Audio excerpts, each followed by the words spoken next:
સામાન્ય વર્ગના મધ્યમ વર્ગના દર્દીઓને ખાનગી મેડિકલ સ્ટોરમાંથી મોંઘી દવા લેવાનું ફરજ પડી રહી છે, મજબૂર થવું પડે છે.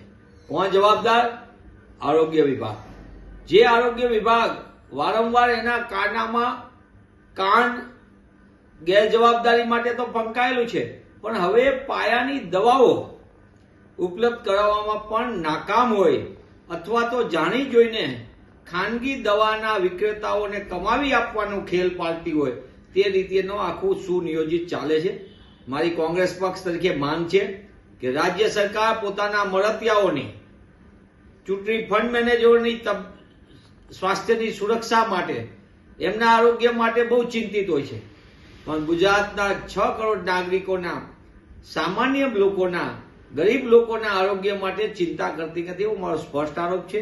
તેવા સંજોગોમાં સરકારમાં થોડી પણ શરમ હોય તો સરકાર પ્લેન ખરીદવાને પોતાની સુવિધા અને બેફામ નાણાંના જાહેરાતોમાં ખર્ચ કરવાને બદલે સામાન્ય અને મધ્યમ વર્ગના દર્દીઓ માટે જે સિવિલ હોસ્પિટલમાં સરકારી હોસ્પિટલમાં આવે છે તેમને મફત દવા ઉપલબ્ધ કરાવે તો મને એમ લાગે છે કે સામાન્ય માણસ માટે સરળતા પણ રહેશે અને એમની આરોગ્યની ચિંતા પણ થશે.